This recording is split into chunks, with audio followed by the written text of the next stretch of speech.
Hello students, कैसे हो आप सभी। आशा करते हैं आप लोग सभी स्वस्थ हैं और अच्छे से पढ़ाई कर रहे हैं। Welcome to JS English world. JS English world में आप सभी का स्वागत है। इंग्लिश को आसान तरीके से सीखने के लिए आप इस चैनल को सब्सक्राइब कर सकते हैं ताकि आपको आने वाली हर एक वीडियो आपको मिल सके।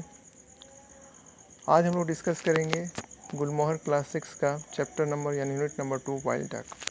वाइल्ड डक का मतलब होता है जंगली बतख। ठीक है, इसमें क्या हम लोग पढ़ेंगे एक पिता जो है अपने पुत्र को सिखाते हैं किस तरह से जो है गन फायर किया जाता है, किस तरह से बत्तखों का शिकार किया जाता है। ठीक है, और इस शिकार करने के बाद पिता से तो नहीं निशाना लगता है, लेकिन बेटे से निशाना लगता है और एक डक जो है ऊपर से नीचे गिरता है और जिसको देखकर जो है वो काफ़ी दुखी हो जाता है वो बच्चा। ठीक है, उसका बेटा जो है काफ़ी दुखी हो जाता है और उसी समय अपने गन को जो है वो पानी में फेंक देता है। तो दोनों जो है पिता और पुत्र जो है, ये फादर और सन जो एक बोट पर बैठे हुए हैं, उनके हाथों में गन है और वो पहाड़ी की ओर से आने वाले एक झुंड में बत्तखों पर शिकार करते हैं। ठीक है, बत्तखों पर वो गन फायर करते हैं और जिसके कारण एक बत्तख जो है गोली लगता है और वो नीचे गिर जाता है। स्टोरी को शुरू करने से पहले हम लोग देख लेते हैं राइटर के बारे में ज़रा सा। राइटर जो है, मैं आपको बता दूं, राइटर ये यहाँ पर आप देख सकते हैं चैप्टर के टॉप में दिया रहता है, रोमेश गुनासेकरा। ठीक है, Romesh Gunasekara was born in Sri Lanka and lives in Britain. Romesh Gunasekara जो है उनका जन्म हुआ था श्रीलंका में, लेकिन वो रहते हैं ब्रिटेन में। ठीक है, having spent his early years in Sri Lanka he explores many aspects of his native land in his writings. और श्रीलंका में जो उन्होंने काफ़ी समय बिताया और उस चीज़ों को वो जो है अपने राइटिंग्स में, अपने इस कहानियों में जो है वो दिखाते हैं। His fiction has been translated into many languages. उनका जो फिक्शन है, फिक्शन का मतलब होता है वैसी कहानियाँ जो आपकी कल्पना पर आधारित है, आपकी सोच पर आधारित है, वो सच नहीं होता है। ठीक है, उसी तरह की कहानियाँ जो है वो लिखे हैं जिनको काफ़ी अधिक लैंग्वेजेस में, अनेक भाषाओं में जो है ट्रांसलेट किया गया है। ठीक है, तो आज हम लोग शुरू करते हैं इस स्टोरी को, वाइल्ड डक। ठीक है, they will come from over there, the man pointed at a red volcanic hills. यहाँ देख लेते हैं किस तरह से ये लोग नाव में बैठे हुए हैं। ठीक है, यहाँ पे देख लीजिए, ये लोग नाव पे बैठे हुए हैं और इसके फादर जो है बता रहे हैं कि देखो इसी पहाड़ी इलाके से जो है ये लोग उड़ते हुए आएंगे एक झुंड में। ठीक है, उसी पे हम लोगों को गोली चलाना है और उसको शिकार करना है। ठीक है, तो ये वो बता रहे हैं। यहाँ दे जो है वो यूज़ किया गया है उस वाइल्ड डक्स के लिए जो एक झुंड में उड़ते हुए उस पहाड़ी की ओर से आएंगे। ठीक है, he and the boy had guns resting across their knees. और नीज मतलब होता है घुटने, घुटने पर ये लोग जो है रखे हुए अपने गन्स को। They sat facing each other in a small boat, motionless boat. जैसा कि मैंने आपको दिखाया कि बोट जो है शांत है, मोशनलेस का मतलब जो शांत है। शांत बोट में एक झील के ऊपर ये लोग देख रहे हैं। ठीक है, तो मोशनलेस का मतलब होता है शांत, जिसमें कोई मूवमेंट नहीं है। और with the overs tugged in, overs का मतलब होता है पतवार, जिससे नाव जो है चलता है, और टग्ड इन का मतलब है अंदर रखा हुआ है। ठीक है, are you ready, he asked his son. अब जो है वो फादर पूछता है अपने बेटे से, क्या तुम तैयार हो। तो बेटा बोलता है yes. They come in clouds, huge clouds moving very fast. He moved his arm in a wide sweep, rocking the boat, you have to be quick, shoot fast. अब जो है उसके फादर जो है उसको कुछ बताते हैं कि ये लोग बादलों से होते हुए आएंगे, ह्यूज मतलब काफ़ी झुंड में आएंगे, मूविंग वेरी फास्ट काफ़ी तेज़ी से उड़ते हुए आएंगे। He moved his arm in a wide sweep, he moved his arm in a wide sweep का मतलब यहाँ आप जो देख सकते हैं, इसका मतलब यहाँ दिया हुआ है। ठीक है, यहाँ क्या दिया हुआ है देख लीजिए। He opened his arms out in a swift wide curving, और जो अपने आर्म्स को वो खोलता है काफ़ी तेज़ी से। ठीक है, तैयार होने के लिए, ताकि हम जो है गन फायर कर सकें। The boy ran his finger down the cold blue barrel of his gun. Barrel of his gun कहा जाता है जिस नली से जो है गोली निकलती है, उसी को हम लोग बोलते हैं बैरल गन का। ठीक है, minute by minute the light changed on the flat surface of the water, orange, red, mauve sipped from the sky. It was late afternoon, a lake in a wilderness. Lake जो है वो झील काफ़ी सुनसान जगह पर है। ठीक है, मूव स्पीड का मतलब होता है कि मूव स्पीड का मतलब होता है पर्पल कलर। दोपहर का समय है, सूरज काफ़ी तेज़ होता है उस समय, उसकी रोशनी जो है पानी पे पड़ती है तो इससे जो है कलर चेंज होता है, उसी को यहाँ बताया गया है। ठीक है। यू लोडेड, जो फादर जो है पूछते हैं क्या तुम लोड कर लिए हो, उसका सन बोलता है yes. Remember, am well ahead, और उसके फादर उसको कुछ बताते हैं कि तुम जो है सही निशाना लगाओ। You have to imagine the flight path, तुमको जो इमेजिन करना होगा फ्लाइट पाथ का मतलब होता है उड़ने का जो रास्ता है।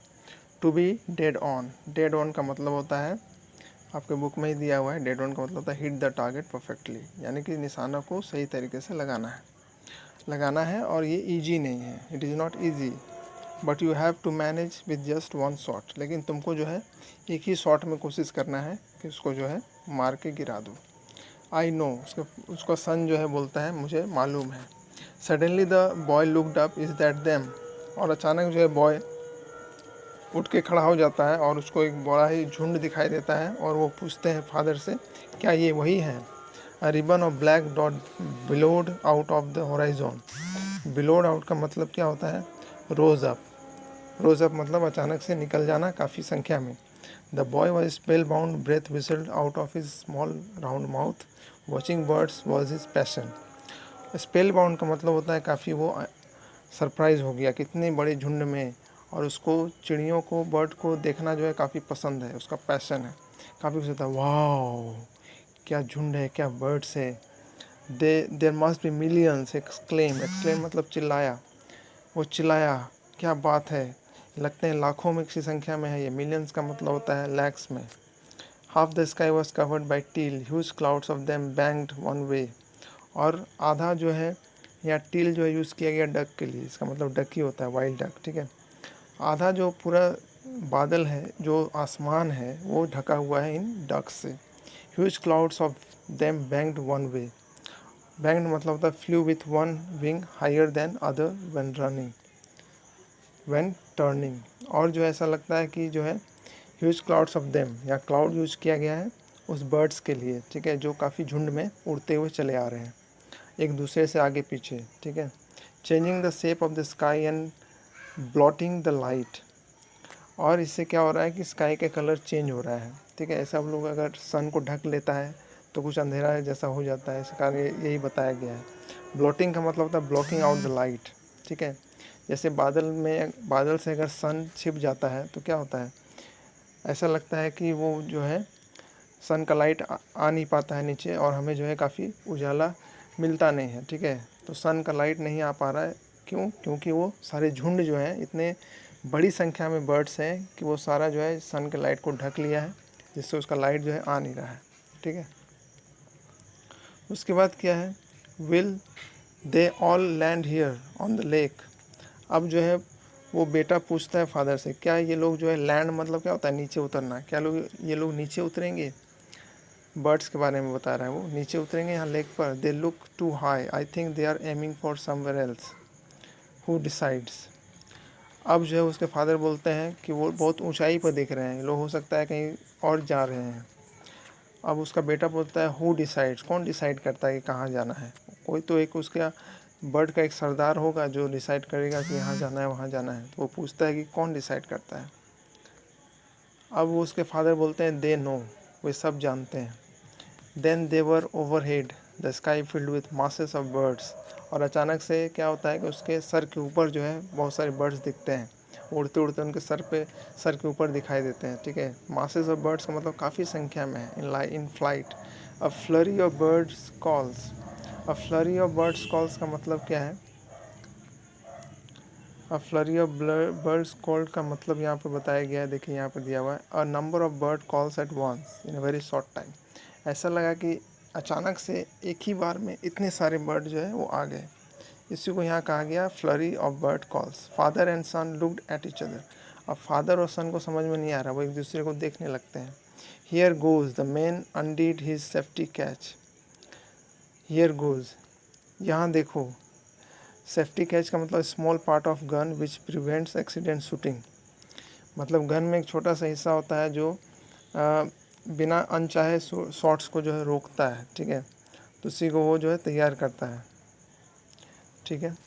उसके बाद safety catch and started firing throwing back shot at the sky, और जिस तरह से एक राइफल से बुलेट फायर होता है तो पीछे की तरफ धक्का लगता है, ठीक है, तो किसी तरह से अपने आप को बचाते हुए वो लोग फायर कर रहे हैं। The explosion shook the boat. Explosion का मतलब होता है जो धमाका होता है, जो आवाज़ होता है, ठीक है। राइफल में क्या होता है कि अगर आप गन फायर करते हैं, बुलेट फायर करते हैं, तो वो पीछे की ओर झटका देता है, तो बहुत जो है नाव को हिला दे रहा है। शुक मतलब हिला दिया। The boat the lake rippled. Lake में जो है एक तरह का एक झंझनाहट आता है पानी में। He pumped the gun empty too high, they are flying much too high. Pumped the gun empty का मतलब क्या है? Shot until all the bullets had been used up. मतलब वो अचानक से जो है फायर करने लगते हैं और तब तक फायर करते हैं जब तक कि वो बुलेट जो है ख़त्म ना हो जाए, ठीक है। वो काफ़ी ऊंचाई में उड़ रहे हैं। His son slowly raised his rifle, he had a more patient and steady hand. अब उसका जो सन है, उसके फादर काफ़ी एक्साइटेड हो गए हैं। वो जो है बुलेट चलाते जा रहे हैं, लेकिन उसका सन जो है, जो काफ़ी पेशेंट है, पेशेंट मतलब उसके पास काफ़ी पेशेंस है, आराम से वो चला रहा है अपने स्टेडी हैंड। स्टेडी मतलब होता है काफ़ी धीरे। He picked a single speck out of the mass in the sky, the leader of a formation flying towards them. और वो क्या करता है कि वो स्पेक मतलब होता है डक, ठीक है, उसमें से एक डक को वो निशाना बनाता है। ऐसा नहीं कि झुंड में ही वो मारता चला जाता है, वो एक झुंड में से किसी एक पर निशाना साधता है। वो हो सकता है उसका लीडर होगा जो काफ़ी आगे आगे उड़ रहा है। He aimed and fired the speck plummeted. और जो है उसको निशाना लगाया और जो है फायर कर दिया। जैसे ही फायर किया, प्लमेटेड का मतलब होता है तेज़ी से नीचे गिरना, यानी कि उसको जो है गोली लग चुका है, एक डक को गोली लग चुका है और वो जो है नीचे से बहुत तेज़ी से नीचे गिरता चला आ रहा है। You got the leader, the man cheered. अब उसके फादर जो है वो काफ़ी उसको चिल्लाते हैं, चीयर करते हैं, तुमने जो है लीडर को पता कर लिया, तुमने सरदार को पता कर लिया। Another bird swiftly took its place, they were all leaders by instinct. और जो है इसमें कोई लीडर नहीं होता है, वो सारे लोग लीडर होते हैं। इंस्टिंक्ट का मतलब होता है in the way animals naturally behave, यानी कि जो नेचुरल बिहेवियर होता है बर्ड्स का, इसमें कोई नेता नहीं होता है, सब एक दूसरे के लिए जो है नेता होते हैं, लीडर होते हैं। I want to find it, the boy put down his rifle and took the paddle, did you see where. अब जैसे ही पता चलता है उस बच्चे को, उसके बेटे को, कि बर्ड को गोली लग चुका है और वो नीचे गिरा है, तो उसको वो अपना राइफल नीचे रखता है और उसको जो है ढूंढने लगता है। पैडल मतलब यहाँ होता है ओवर, मतलब नाव जो चलाने का जो एक उसके पास है, उसी को जो है वो नाव चलाता है, उसको ढूंढने लगता है कहाँ वो गया। It fell just behind the bulrushes. Bulrushes का मतलब होता है plants with tall stems that grow near rivers and lakes, यानी कि नदी और झील के किनारे में जो लंबे लंबे घास जो उग जाते हैं, उसी को यहाँ पे जो है बुल रूसेस कहा गया है, ठीक है। Go round that way. अब वो जो ढूंढता हुआ जाता है। The boy move the boat against the tide of teal, still wheeling overhead, flying around a circle. और जो है the boy moved the boat against the tide of teal. Tide of teal मतलब use किया गया वो झुंड के लिए, ठीक है। व्हीलिंग ओवर हेड, व्हीलिंग मतलब ऊपर से उड़ते चले आ रहे हैं। His arms trembled as he pulled the paddle through the backwater. और जो है बैक वाटर मतलब किनारे की ओर वो जाता है और जो है I think I can see it, he said leaning forward. और जो है उसको लगता है कि मैं इसको देख पा रहा हूँ, वो सामने की ओर झुक के, लीनिंग मतलब झुकना होता है, फॉरवर्ड मैंने आगे की ओर। There was a lump floating on the water. उसको एक लम्प मतलब एक उभरा हुआ चीज़ उनको उसको दिखाई देता है, ठीक है। यहाँ पर देखिए ये बर्ड को यहाँ पर लगा हुआ है और ये जो है उस पर जो है किसी तरह से वो तैर रहा है पानी में, ठीक है। तो ये तैर रहा उसको दिखाई देता है। The boy, there was a lump floating on the water. अब स्टूडेंट्स हम नेक्स्ट पार्ट आपको डिस्कस करेंगे नेक्स्ट वीडियो में। आशा करते हैं आप इस अभी तक जो भी मैंने आपको समझाया आप समझ पाए हैं। अगर कोई परेशानी है तो कमेंट बॉक्स में कमेंट कर सकते हैं। Thank you for watching.